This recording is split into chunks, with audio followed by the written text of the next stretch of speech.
the best part of online events, right? And online streams is technical things that happen along the way. So thank you again. You're joining us for part 2 of Visa and Permit Mastery Live, a preview to what we will be going over during the Travel, Move, Do Business virtual conference for South Africa. So thank you all for coming back to the stream and joining us for part 2. Things were just getting good. So Kristen, you were sharing with us some of the challenges or some of the things that people do wrong. And yes. You were saying how appointments are now February, right? Like people are not able to get appointments for visas, and it doesn't matter where you're from, right? Wherever you're from, but in America, or the embassy is now booking appointments for February. Is that accurate? Yeah, that's at least Washington. New York is a little bit better. LA still does email bookings, and they still have the odd one now and then. So it's all really depends on where you have to submit. But that's the one thing really to look out for. And I think then what I was then moving on to was obviously the categories, right? Which category to apply for, that people often mean very well by telling me what they want to apply for, but they don't know the other options that are out there and the opportunities they potentially have. And I think that is for those that are interested more in the visa category and the really specifics. That's really what Hannah, my lovely colleague from Johannesburg, is going to speak about on over the weekend when she's attending your conference. And there, I think it's for those that are interested and maybe have read a little bit and are not really sure. I think that is a great opportunity to learn more. I'm not going to bore you to death with all those details now, but just so you understand, there are options. There are business visas for people that want to start a business in South Africa. There's, two things which are very popular for our American clients are retired visas and a permanent residency for people that are financially independent. Obviously, study visas are very important because if you are moving with kids, when you want to put them into school, you need study visas. There's another, I think, when we get to that already, another very practical, important point is that often my people are very eager to start and they want to go ahead. And I said, the kids, they want to put their kids into school in South Africa. And I'm like, okay, which school? And they're like, oh no, we're figuring it out when we're there. And then Kristen, the fun police, comes again and says, sorry, if you want to apply for a study visa, you must have had a preliminary acceptance at a school already, because you can't just apply for a blanket study visa. You must have an acceptance at a school. And then people stress, right? And then they're like, oh, what am I going to do? I don't know. Look, there are then practical ways around it. I've had clients already that really didn't know where to go, what to sign up for, which school. You can then bring the kids in on an accompanying minor visa and change them over to a study visa once you're in South Africa. That is possible. It's just an extra application. So, and my thing is, where I can avoid extra applications and extra costs for the clients, I do it. I don't want your journey to be one of years and reapplying and changing, and I want it to be as efficient as possible. So I like it when the school has been found, but obviously I rather have clients find the right school than just find a school for the sake of having a school, right? And we all know you want to be close to the school so you don't have the morning to school traffic. I'm part of that. I always drive in traffic to drop my kids in school. Okay. So, those are just little things. I think that is a big, oh, wow, I didn't know that.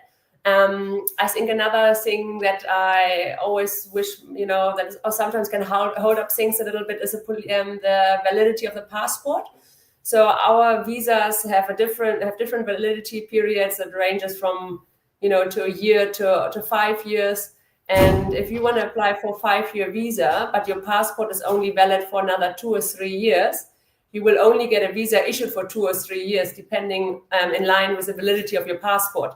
So often, my clients are about to start, we've maybe booked the appointment, they check their passport and they're like, oh no, it's expiring in a year's time. And then I'm sending them back to the authorities to get the passport sorted. I think that is a big thing.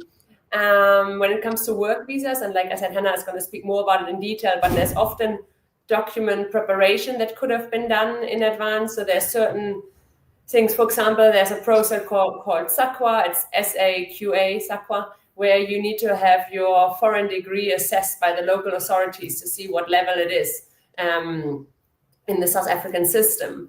And that process can take, 3 months, 5 months. With COVID, we had sometimes waiting periods of much longer because they contact your local university to check the dates, the details. So those are things that people can prepare already. Even if you only want to move and start looking actively for work, for example, in a year's time, you can do your SAP already. It doesn't expire. Then on the other hand, there are certain documents like a FBI clearance, a medical report. Those expire. They're only valid for 6 months. So sometimes my clients are a bit too eager. They start this already, and by the time we're submitting, it has expired. So I think those are the big things. Really, the timeline management. So when people sometimes ask us, but what is really your service? Where can you come in? Can we not do it on our own? I always said, yes, you can do it on your own, but it's going to be much more stress-free if you have somebody guiding you, right? So it's not about telling you this is a checklist and do that, but it's about discussing timelines, discussing really what is the accurate opportunity for you as an individual or for your family, not for the others, but what's the best solution for you. And I think that is, sometimes we laugh at it because our name obviously was chosen over 20 years ago as IBN Immigration Solutions. But then we're laughing because this is what we do, right? We offer solutions. We don't tell you, okay, you want to study visa, great, we do it. We're like, we're trying to find a solution together. Then I think another thing was what we see with our American clients quite a bit, because you need to provide a police clearance or FBI clearance in your case from any country where you've lived for longer than 12 months during the last 5 years. So for my American clients, it's often only the US, because your country is so big, so you just move within the states. But we see quite a few criminal records in the US, because obviously everything gets put on your record, right? So much stricter than it is in Europe. So we see quite a bit for driving under the influence, drug possession. I had a lady the other day who was found with weed in her car in the 70s, right? And that was still on her criminal record. And there's often the worries of, what will happen? Can we apply? And usually the rule is, anything where you didn't serve prison time, that's fine. And you can still apply. But we had some embassies in the world that were more strict around it. And obviously there are ways to have these things, taken off your police record. But people never bothered because it was something that happened so long ago. It was such a small issue. And in the US, it's quite common. That's why people leave it and don't bother. But in some cases, I said, look, it's actually worth it to go through the process now and have it, taken off your FBI clearance, so that when you apply, you have a clear police record that not has any potential red flags. You don't ever want to give the authorities any reason to doubt anything. That's where we're always coming from. We want to make the application as perfect as possible. So I think those are the most common thing. I think radiological report, it used to be a thing that stopped about nearly 2 years ago. A lot of clients still get radiological reports, and in the US it costs them a lot of money. Even with the medical, I say to my clients, I had a client, I think he paid $600 for the medical report in the US. That's what the doctor charged him. I paid $10 in South Africa. So these days I'm telling them, don't. If the doctor wants $600, you go to another doctor. So we try to help our clients with these things and preempt all these things that we're learning through the process that are maybe difficulties or that bring them hiccups, to avoid it in the future. And I think that's really it. I think look, there's a lot of things, but those are the main. So I think the timelines are important.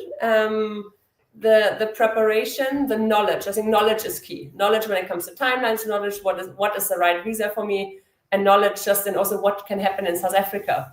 Because a lot of people, I think that's maybe one last thing on that topic. So a lot of people believe they must have been in South Africa for a certain amount of time before they qualify for permanent residency.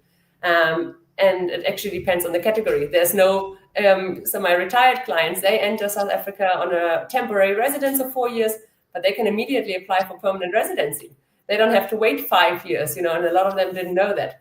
And I think one last thing on that, one big misconception, if you have a child in South Africa, the child is not automatically a South African citizen.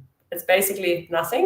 It's still an American citizen. The child still needs to apply for temporary residence, then for permanent residency, and then one day can apply for citizenship. It's not like in the US where if a child is born in the US, it becomes automatically a US citizen. I think that's a big, big thing. And we only get that from Americans. I think it's only in America actually thing, and we all know it from the movies. That's why we're talking about and it. I think that might be changing soon, but that's like a whole nother topic. Exactly. A whole nother topic. Wow, Kristen, thank you so much. There are so many things that you're sharing that I was like, oh, I'm even learning. And it can feel very daunting, like you said. I know one of the things, when I have referred clients to IBN already that have had very positive processes, and some people have just gotten so overwhelmed that they were like, oh, they're asking. And one of the things that I have learned in the short period of time that we've been collaborating together is IBN takes a very conservative approach in the sense that, like you said, you want to avoid additional applications and or appeals, because the more applications you have to file, the more money, the more time. The wrong initial application means more time and more money. And so can you talk about, maybe, I know you kind of touched on it a little bit, but the advantage of working, like I already know, because like I said, guys, I had spent a lot of time, gotten a lot of bad information, spent a lot of money.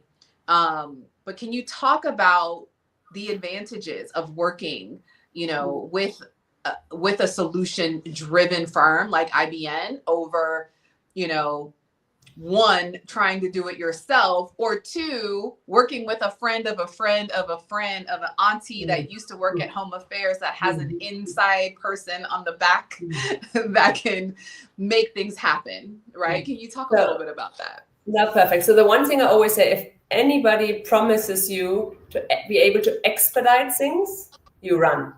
I'm working in immigration. I cannot expedite things. My own permanent residency took long, and I actually had to take, a legal route in the end to get the outcome. So, there's no favors when it comes to Home Affairs. And if it is, it's a backdoor thing and you do not want to do it. I've said it even to my friends, that are like, but can't you absolutely stay away from that? You don't want to do it because, there's audits at Home Affairs, there's anti-bribery, units, anti-corruption units.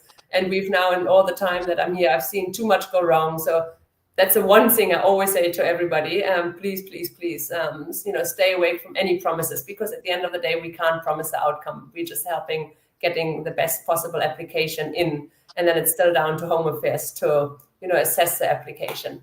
But I think the big thing is, it's a lot of peace of mind going through an immigration provider. So if I look at my situation, my initial application, calling the embassy, I've got this South African boyfriend and I want to stay with him, and please, can you help me? And they're like, there's no way you're ever going to get a visa. It will never work. Phone down. And then me crying, obviously, like I said earlier in the initial life when we started. And I then went on the website and I said, but it must be fine. And I did. Then my husband then said, just come to South Africa and we sort it out. There's the one exception, like I was saying to you earlier, everything has to be done in your country of origin. There's one exception, which is the spouses of South Africans. We can enter on tourist visas and then do our application here. So I did that and we sorted it out here. But I remember me double checking and doubting my application, because now I'm nervous already, right? Because now I'm here already, but I'm nervous and there's so much at stake. And the time I spent researching, verifying, double checking, reading other people's experiences, which now I know were often totally irrelevant to my personal situation, but I didn't know better then. If I look at all that time I spent, I now realize, okay, it would have been 1,000,000% worth my money, but I didn't know better then, right? But that's why I'm quite strong of advocating about it. Like, I don't do my own tax. Could do it, but my tax lady knows much better. So why would I do it, right? And I think that's what it comes down to. And it is not a matter of we are providing everybody can see the checklist on the embassy website. That's not what it comes down to. But it's really guiding the people and South African immigration. So there's the Immigration Act and regulations that applies throughout the whole entire world, right? For all the South African embassies. But no matter where you're submitting, and I don't know if there's anyone listening from outside the US, but things are different depending on the embassy, I mean, the things that I can do for my American clients are impossible at the African embassy in Germany, for example, or in the Netherlands, or in Russia. Don't even get me started with that. Like, embassies are so different that we only know what each embassy wants through our practical experience of submitting their lot. And we used to be very heavy focused on German clients, because I'm German, my boss is German, and I know that a lot of European clients. And then about 3 years ago, we made a massive shift to the US. And Washington is now our most popular embassy to submit. And that's good. It's only good for our American clients, because we know now exactly what the embassy wants. And that is not only what's on the checklist. It's a lot of the practical things that we know. They want they want a duplicate of this. They want this stamped in a certain way. Like these little things that otherwise you wouldn't know, because you're just going according to what they say on the checklist. So I think that is an important thing. And then really guiding. So we often say with our corporate clients, we often say we want to be a trusted advisor. We don't want to be seen as your immigration consultant. We want you to trust that what the information we give you is the best advice we can give you. And I think that's very important to remember through all of it. For our interest is that the solution you have is the best for you, not for IBN. Like so often I'm laughing, just today I spoke to a client who I could have sold a temporary residence, probably an extension in country, a permanent residency. He's most likely a permanent resident because he used to live here so many years ago. So instead of selling him something for thousands of rands, I sold him something for 5,000 rand, which is a proof of permanent rent. But our goal is never to make money of the client. Our goal is to get the perfect solution for the client. And my client this morning was the best example. I was laughing. I was like at myself, but I was like, I can sleep better at night. When I do the right thing for him. And with that, then like I said, like the checklist obviously is needed because clients want a checklist, need a checklist, be able to tick off. But that is just, this is what's needed. This is what we do. We work together with a client. We have one fee. We don't charge, a lot of law firms charge per call, per email, and then quickly, your bill runs up. We have one flat fee. You can have as many calls as you want, as many chats, as you want. We have a very secure online platform where you can upload your documents as a chat function. Some people like it. Some people still stick to the email. So all of that, and then we really compile an application for the client. If it's several family members, it's several application packs, and we send it to the client for submission. And it's as clear as page number 1, please sign. Page number 2, please do not touch. Page number 7, please exchange with original. So it's very, very clear. We then always make a call as well to just understand, does a client know what's in the application? Because we are not submitting the application. You are submitting the application. You must know what's in the application pack. You can't just come there, oh, Kristen, send it to me. I don't know what's in here. We want you to understand what you're submitting, that in case you're running into problems or the embassy is questioning anything, you can, answer. And obviously, if you get overwhelmed or flustered at the you can always reach out to us. Even though it's sometimes difficult with the time zone, with the US clients, especially in LA, we always make sure, if I know, even it's 7 p.m. in the evening when you're submitting, I keep my laptop open or my phone clear and closed just to make sure I know that you're within reason, obviously, but it's normally not a problem. That if you have any questions, give us a call. We'll be happy to speak to the embassy officials.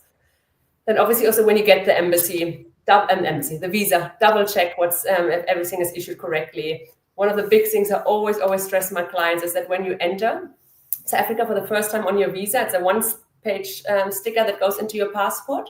On that, the embassy keeps your passport during processing, so that we also always advise our clients on, because you can't then plan any travel outside the States, obviously, for that period, that they process your visa, which is mostly 6 to 8 weeks in the US, depending on the category. But for that time, they keep the passport. So that's also with our timeline planning very important. But then when our clients come into the country, they often are jet lagged. You just had a long flight, different time zone. Maybe for the first time in South Africa, it's very overwhelming. And you just show your passport, you enter, Kristen then asks you to please send the entry stamp, and I see they never saw your visa and they stamped you in as a 90-day tourist. And then I'm like, sorry, Ashley, back to the airport. They didn't activate your visa. They didn't stamp you incorrectly. Now, if you wouldn't send me that stamp, and cannot imagine how often it happens, even though I brief my clients, but I know you're tired, and I know. But then if now I send you back 2 days later, that's fine. If you want to go, now leave after 6 months, and they're like, oh, but your visa expired 3 months ago. You need to now prove that you had the retired visa or the whatever visa it was, that they just stamped you in incorrectly. They will argue, why didn't you see it? So all these things are just very, very important to see and to plan. And then obviously also when you're in the country, long-term planning, right? Renewals, path to permanent residency, path to citizenship. It is a journey. Citizenship is a journey. I always have a smile on my face when I get inquiries. I want to become a South African citizen.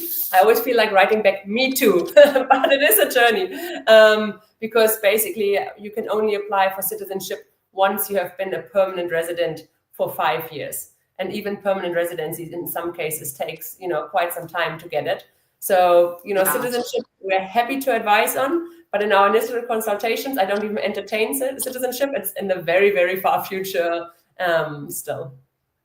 Yeah, thank you so much, Kristen, for that breadth of information. There again, like so many things that I didn't know that you shared. One of the things that I think is so important that African Americans know specifically is South Africa is a very diverse country. The continent of Africa is the most diverse continent in the world. And we come from a country that is riddled with racism, right? Especially right now, racial tensions are really, really high. But what is so important for our African American brothers and sisters to understand is the continent is not monolithic and it is not black and white, and the world is absolutely not black and white. And so while our pain, our trauma, our experiences are valid, when we come to a new country seeking a better life and we have people of all backgrounds, all races, all cultures supporting that journey, it is equally important for us to extend the respect that we hope to receive upon our arrival. Okay, and so Kristen, as she mentioned, she's German, right? She had her own immigration process when she traveled to the country of South Africa. She had challenges. She had, moments of tears and feeling overwhelmed, but she pushed through the process, right? And so she has given her time today, her support, and the team at IBN has said, yeah, like we see the audience that you have, Ashley, the people that are looking for a better life, or a different experience, and we want to support. So I think it's just very important that we recognize our own prejudice, right? Our own thought process around what it should look like, and recognize that it may not look like what we thought it would look like, but if we're open and we really desire something different, we have to release kind of some of these preconceived notions, right? And so, Kristen, you just gave us so much value and so much perspective around what we can expect. There will be a link in the description for people to connect with IBN if you are unable to make the Travel, Move, Do Business virtual conference. But there's going to be a lot more value shared at the Travel, Move, Do Business virtual conference for South Africa because, yes, as she said, the last few years, the business has skyrocketed in America, right? And so people have been actively engaged in seeking diversifying their residency, diversifying their options on the continent, and they're seeking South Africa for a reason, right? And so thank you, Kristen, so much. I appreciate you. I appreciate all the value you shared. You taught me so much.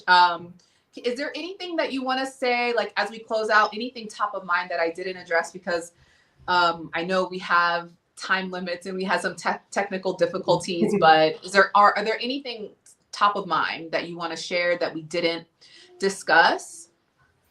No, I think when it comes to some people probably here, asking now what are the requirements, how do I know more? I think that's where Hannah really comes in on the weekend. She will talk more about that. So that would be, I think, really great for people to join and find out more. I know when we had the initial live stream there was one question. One person was asking about the LGBTQ community. There was one question in this live stream that they lost.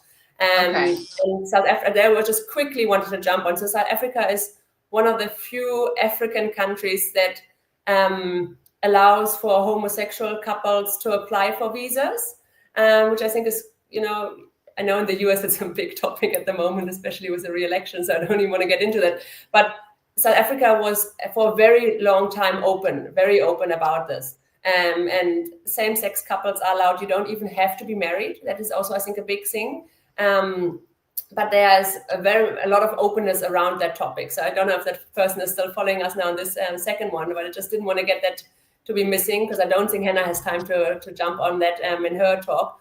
But there's a lot of openness. And like you said, when you quickly were talking about the different cultures we have here, the different religions. I mean, I come from a small village in Germany, right? Never ever did I think I would be in South Africa. That was never the plan. And I got a lot of questions when I met my husband, if people are not worried that he is just with me for the visa to go back to Germany. Until today, I'm dependent on him, right, with my visa. So that was always a joke. And I think for Americans, there's a lot to learn, I think, when it comes to culture as well. I know we throw out terms when it comes to people of color very easily in South Africa, right? Which are maybe then differently seen in the US. I had to get used to it. So yeah, I think there's just a lot of beauty in this country that people can experience, and I'm sure everybody that will come loves it. And I know the feedback that I get from a lot of my African American clients is when they're in Joburg, they are so happy to be in Johannesburg, to see a country that is run, or a city that is run by, people that look like them. As a lady said the other day, these people look like me, they are like me. It makes me so, so happy. And that was for me so nice to hear, that this lady in her 60s that was seeking this for so long has now gotten that. And that was just a very nice thing for me to hear. Because I was always careful, about whatever. It was just very, very nice for someone to be so open about it, and it excites her, and it makes her, makes her feel alive. She loves it, walking through the malls, and everybody is like her, and everybody's like her daughter, and all of that. So yeah, I think that's a big thing. And sorry, and the one last thing, and I think one reason why a lot of people also move is schooling. So I think that is maybe one thing I still forgot, but a lot of people move for schooling. So a lot of people that homeschool their kids in the US, because of school shootings and all of that, come to South Africa and they put their kids into schools again because they want their kids to have that social part. So that's a big target group we have as well, that I think is nowhere written, obviously, right? We don't write about school shootings on our marketing material, but it's a massive, massive, massive part. So that maybe just as a last thing, because kids love going to school in South Africa. Huge. Yeah. I mean, so all of those things that you said, and I don't think, we recognize just as Americans, just the privilege that we gain when we travel to South Africa and we have these experiences, and people from abroad don't understand it because this is their normal, right? Living in South Africa, you're used to seeing, you're used to being, in a country where the majority of people are African. And so that is your norm, right? And you're comfortable and you've moved from a different country to live here for a reason. And I think for me, it was one of the reasons why I moved, and I cherish schooling my children here. I would never put my children in school in the US after I had a certain level of awareness, right? But it's for those reasons: the academic opportunities, the investment opportunities, the lifestyle opportunities, and the learning. Right. There is so much to learn, not only through this immigration process, but to unlearn about what we think we know, what we think we've been taught. And I just really appreciate you, Kristen, having such grace and, communicating your experience of working with African Americans, but also sharing a lot of value with us and being willing to just support that journey. In a very conservative way to ensure that people that work with IBN and people that attend the Travel, Move, Do Business virtual conference for South Africa have a positive experience in their visa and residency permit filing. So thank you so much. I really appreciate it. You will not be joining us this weekend, but thank you for sharing your colleagues, sharing your time, sharing your experience. We really, really appreciate it. Thanks a lot, Ashley. Thanks. And everybody that joins the weekend, enjoy it. I'm sure there's not just obviously immigration talk, but lots and lots of other interesting topics. So I think it's a great step for those that really, really, really want to put South Africa on the radar seriously. Thanks, Ashley, for hosting it. I really appreciate it. Yeah, you're welcome. Thank you, Kristen. Thanks a lot. Bye. Bye-bye.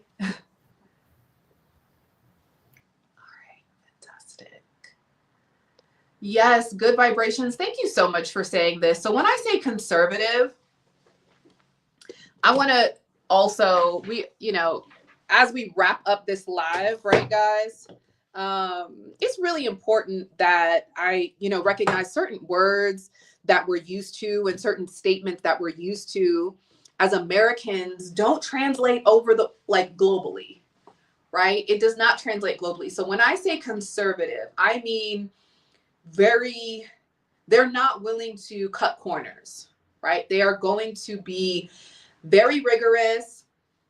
Always think of the worst case scenario in the filing to make sure that your process is approved. So thank you for sharing this.